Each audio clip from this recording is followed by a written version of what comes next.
Good afternoon everyone, সবাই কেমন আছো? Welcome back to the channel to a new blog. আজকে কিন্তু তোমাদের সাথে একটা মজার রেসিপি শেয়ার করছি, সেটা তোমরা দেখেই আশা করি বুঝে গেছো। ইয়েস, রেসিপিটার নাম গন্ধরাজ চিকেন, যেটা গত বছর থেকে মোটামুটি দারুণ ট্রেন্ডিংয়ে চলছে। হ্যাঁ, তখন বানানোর সুযোগ হয়নি, কারণ তখন রান্নাবান্না নিয়ে কিন্তু ব্লগ করা হতো না। আজকে সুযোগ পেয়েছি, তাই ভাবলাম দেরি করবো কেন, চটজলদি বানিয়ে নিই। আজকে দুপুরের মেনু গন্ধরাজ চিকেন। তার জন্য উপকরণগুলো জাস্ট একবার দেখে নাও। আমি এখানটাতে মোটামুটি 3 টেবিল স্পুন মতো দই নিয়ে নিয়েছি। 5টা-6টা লঙ্কা আমি একটু গ্রাইন্ড করে নিয়েছিলাম। এখানে একটু চিকেন নিয়ে নিয়েছি। ওদিকে 3টে বড় মতো পেঁয়াজ আমি বেটে নিয়েছি। আর যেটা মেন ইনগ্রেডিয়েন্ট সেটা লাগছে গন্ধরাজ লেবু। আর যা যা লাগছে সেগুলো তোমরা রান্নার সাথে সাথে দেখতে পাবে। এবার যেটা প্রবলেম হয়েছে, আমি এখানে একদম ভুলে গেছিলাম, স্কিপ করে গেছিলাম ক্লিপটা নিতে।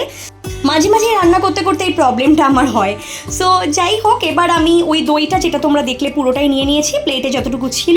অ্যান্ড পেঁয়াজ যে বাটাটা আমি করে রেখেছিলাম তার থেকে হাফ মতো নিয়েছি, ওই ধরে নাও 3 টেবিল স্পুন মতো। পুরো কাঁচা লঙ্কার পেস্টটাই আমি এর মধ্যে দিয়ে দিলাম। আর দিয়ে দিলাম লেমনের হাফ, মানে গন্ধরাজ লেবুর হাফ পোর্শন আমি একদম লেবুর রস নিংড়ে চেপে পুরো ওর মধ্যে দিয়ে এবার একটু ভালো করে মেখে নিচ্ছি। খুব সুন্দরভাবে জিনিসটা কিন্তু মেখে নিতে হবে। অ্যান্ড এই মুহূর্তে আমি জাস্ট একটু সল্ট অ্যাড করব, হাফ টিস্পুন মতো। সল্টটা দিয়ে ভালো করে জিনিসটাকে কিন্তু রেখে দিতে হবে রেস্টে। আর যেটা দেবো সেটা হচ্ছে গন্ধরাজ লেবুর জেস্ট। একটা স্ক্র্যাপারের সাহায্যে আমি ভালো করে গন্ধরাজ লেবুর জেস্টটাকে দিয়ে দিলাম পরিমাণ মতো। তো জেস্টটা দিলে না কি সুন্দর একটা স্মেল বেরিয়ে যায়, আর গন্ধরাজ লেবুর যে পুরো স্মেলটা সেটা কিন্তু একদম ওর মধ্যে অ্যাবজর্ব করে নেবে যতক্ষণ তোমরা জিনিসটাকে ঢাকা দিয়ে রেস্টে রাখবে। তো এবার ভালো করে হাত দিয়ে মেখে টেখে মোটামুটি আমি 2 ঘন্টার জন্য এটাকে ফ্রিজের মধ্যে রেখে দিয়েছিলাম। তোমরা এমনিও রাখতে পারো, তো আমি ফ্রিজে রাখলাম। তো যখন আমি ফ্রিজ থেকে ঢাকনাটা সরিয়েছিলাম না 2 ঘন্টা পর, এত সুন্দর একটা স্মেল আসছিল। আর তোমরা তো জানোই যে গন্ধরাজ লেবুর গন্ধটা জাস্ট টানে, পুরো নেশার মতো টানে, তাই তো? এবার একটা কড়াই বসিয়ে নিলাম এবং তার মধ্যে কিছুটা সাদা তেল দিয়ে নিলাম। দিয়ে তেলটা ফুটবে আর নিয়ে নিলাম কিছু গোটা গরম মশলা, এই ধরো দারচিনি, লবঙ্গ, ছোট এলাচ আর বড় এলাচ পরিমাণ মতো। যাই হোক, এবার এগুলোকে একটু ভালো করে নাড়িয়ে চাড়িয়ে সুন্দর করে সতে করতে দেবো। অ্যান্ড তার মধ্যে দিয়ে দিলাম কিছু কুচনো পেঁয়াজ। ভালো করে কুচনো পেঁয়াজটাকে একটু ভেজে নিতে হবে।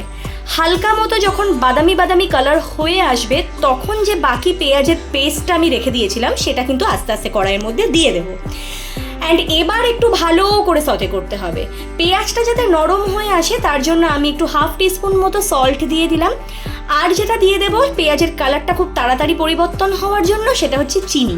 আর চিনি যে কোনো রান্নার স্বাদটাকেও একটু ব্যালেন্স করে, তো আমি হাফ টিস্পুন মতো সুগারও অ্যাড করলাম। এবার দেখো ভালো মতো বাদামি বাদামি কালার হয়ে গেলে আমি এখানে দিয়ে দিচ্ছি আদা রসুনের পেস্ট। এই রান্নায় না বড্ড কম উপকরণ লাগে, একদমই মানে কিছু লাগে না বললেই চলে আর কি। খুব সামান্য উপকরণ, যেগুলো তোমরা দেখতেই পেলে। এবার ভালো করে কষিয়ে টষিয়ে নেব। পুরো রান্নাটাই, আমি বারবার একটা কথা বলে থাকি যে পুরো রান্নাটাই কিন্তু ডিপেন্ড করে কতটা তুমি সুন্দরভাবে রান্নাটাকে কষাতে পারছো। পুরো জাদুটাই কিন্তু তোমার হাতে। তো এবার যে ম্যারিনেট করে রাখা চিকেনটা সেটা আস্তে আস্তে ওর মধ্যে দিয়ে দিলাম। ট্রাস্ট মি, এই টাইমে না এত সুন্দর একটা স্মেল নাকে আসছিল, জাস্ট এখন যখন আমি ভয়েস ওভার দিচ্ছি আমার এখনও মনে হচ্ছে যে আর একটু সামনে থাকলে খেতে খেতে ভয়েস ওভার দিতে পারতাম। তো এবার ভালো করে পুরো জিনিসটাকে মশলার সাথে মিশিয়ে নিলাম। মিশিয়ে এবার কিন্তু খালি নাড়তে হবে, খুন্তিটা দিয়ে খুব ভালো করে সতে করতে হবে, ভালো করে নাড়িয়ে চাড়িয়ে নিতে হবে। অ্যান্ড মেনওয়াইল আমি কিছুটা মতো ভাঙা কাজু নিয়ে নিয়েছিলাম, যেটা পেস্ট আমি করে নিলাম। আস্তে আস্তে আমি ওই পেস্টটা কিন্তু ওর মধ্যে দিয়ে নেব, কিন্তু তার আগে মাংসটাকে খুব ভালো করে কষতে দিতে হবে। পুরো মাংসটাই কিন্তু হবে দমে। তোমরা দেখতেই পাচ্ছ আমি এখনও পর্যন্ত কিন্তু কোনো জল ইউজ করিনি, কারণ চিকেন থেকে দই থেকে, যদিও বা দইটা আমি জল ঝরিয়ে নিয়েছিলাম, চিকেন থেকে দই থেকে লেবুর রস থেকে একটা জল কিন্তু অটোমেটিক ছাড়বে। তো হাফ টিস্পুন সল্ট আমি ওখানে দিয়ে দিলাম, আর একটু চিনিও আমি দিয়ে দিয়েছিলাম, তোমরা দেখলে। ভালো করে কষে যাওয়ার পরে এবার একটু গুঁড়ো মশলার মধ্যে খালি আমি অ্যাড করেছি কোরিয়েন্ডার পাউডার, মানে ধনে গুঁড়ো। তো আমি ওই 1 টিস্পুন মতো ধনে গুঁড়ো অ্যাড করেছি। অ্যান্ড একটু দিয়ে দিচ্ছি গোলমরিচ গুঁড়ো, সেটাও মোটামুটি 1 টিস্পুন মতো আমি দিয়ে দিলাম। গোলমরিচ গুঁড়ো আর ধনে গুঁড়ো ছাড়া কিন্তু অন্য কোনো মশলা মানে পাউডার এখানে আর অ্যাড হবে না। তো গুঁড়ো মশলার মধ্যে বা গুঁড়ো পাউডারের মধ্যে শুধুমাত্র এটাই কিন্তু লাগবে। যাই হোক, লাস্টে দিয়ে দিলাম হচ্ছে যে কাজু বাদামের পেস্টটা করে নিয়েছিলাম সেই পেস্টটা, আর একটু বাটিটা ধুয়ে জাস্ট ওই বলতে পারো 1 টেবিল স্পুন মতো জল আমি ওর মধ্যে দিয়ে দিলাম। এবার খুব সুন্দরভাবে মাংসটাকে কষিয়ে নিতে হবে। আমি একদম লো ফ্লেমেই রান্না করছিলাম, মানে লো টু মিডিয়াম ফ্লেমে। তোমরাও চেষ্টা করো তাই করার। একেবারে হাই ফ্লেমে দিয়ে দিলে অনেক সময় কি হয়, তলাটা পুরো লেগে যায়, আর টেস্টটা কিন্তু একদমই থাকে না। পুরো কড়াইয়ের মধ্যে মাংসর মশলাটা লেগে গেলে টেস্টটা ওখানেই চলে যায়। সো হালকা হাতে তোমাদেরকে মাংসটাকে নাড়িয়ে চাড়িয়ে নিতে হবে, আর এই দমেই কিন্তু মাংসটা দেখবে খুব সুন্দরভাবে সেদ্ধ হয়ে গেছে। অ্যান্ড এবার আমি একটু সামান্য পরিমাণে জল, একদম সামান্য পরিমাণে গরম জল আমি দিলাম। যে কোনো রান্নায় আমি গরম জল সবসময় ইউজ করি।